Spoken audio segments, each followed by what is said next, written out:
Hello viewers, welcome to my channel. In this video I will show you how to shut down your computer using just keyboard. So if your mouse isn't working and you want to turn the computer off or your laptop off, I'm going to show you how you can do that.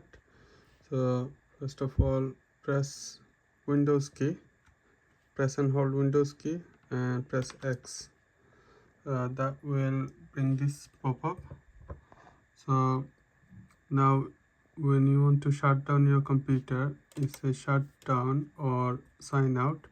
So on the U is underscore. So if you press on the keyboard U button, this will take you to shutdown.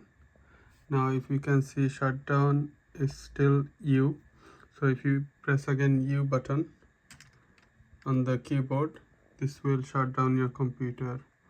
Or if you want it to be on sleep mode, if you press S, as underscore is on letter S, if you press S, it will put the computer to sleep mode.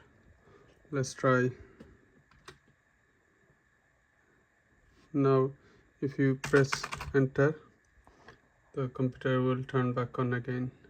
I hope you find this video helpful. Please subscribe to my channel and hit the like button. Thank you.